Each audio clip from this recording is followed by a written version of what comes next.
When the guns fell silent in 1945, the M18 Hellcat rolled quietly into history.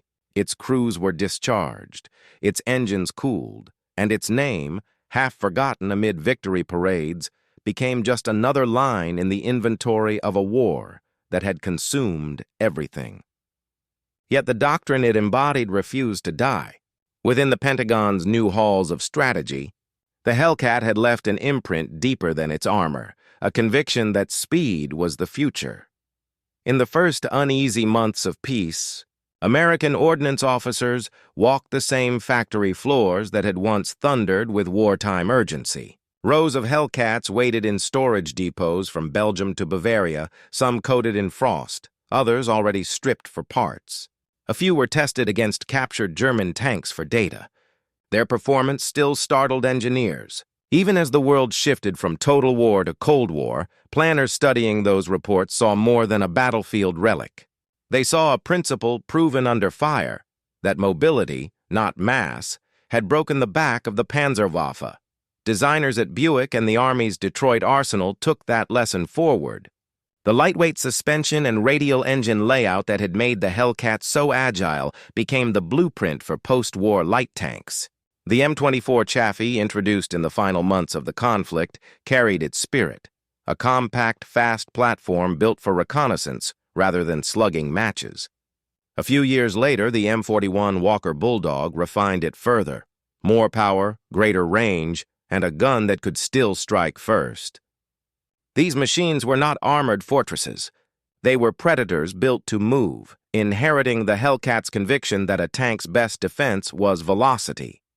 Doctrinally, too, the echo persisted. The U.S. Army's shift toward armored cavalry and mobile reaction forces in the late 1940s owed as much to the Hellcat as to any general's theory.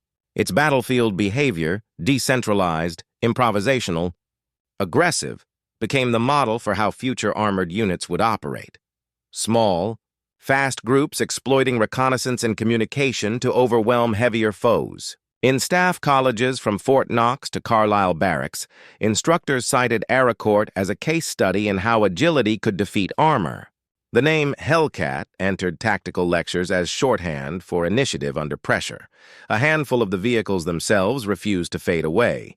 Dozens were sold or loaned to allies under the new Mutual Defense Assistance Program. Greece, Taiwan, and several Latin American nations fielded them well into the 1950s, some even seeing combat in the Balkans and the Caribbean. Mechanics kept them running with scavenged parts and American manuals printed a decade earlier. Wherever they appeared, their silhouette, low, lean, turret open to the sky, carried the aura of a bygone war fought at impossible speed. At home, veterans gathered in reunions where stories of those frantic hunts still sparked laughter and silence in equal measure. They remembered the smell of gasoline, the shudder of recoil, the brief seconds between firing and flight. To the untrained ear, their tales sounded reckless, but to those who had lived inside that thin skin of steel, it was precision, discipline measured in miles per hour. They had trusted motion when nothing else could save them. Historians later argued over the Hellcat's place in the grand hierarchy of armored design. It destroyed fewer tanks than the Sherman simply because there were fewer of it. It lacked the fame of the British Firefly or the menace of the Panther. Yet in every serious study of 20th century mechanized warfare, its influence is unmistakable. The post-war world, with its jet engines, guided missiles, and rapid deployment brigades, belonged to its philosophy. Strike first, move faster, survive by tempo.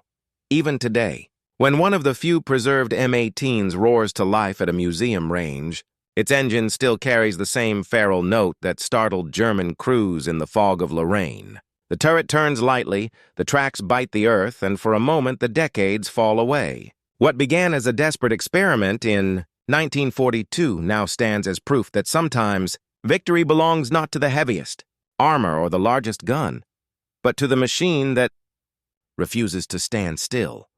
The Hellcat's war had ended long ago, but its legacy never stopped moving.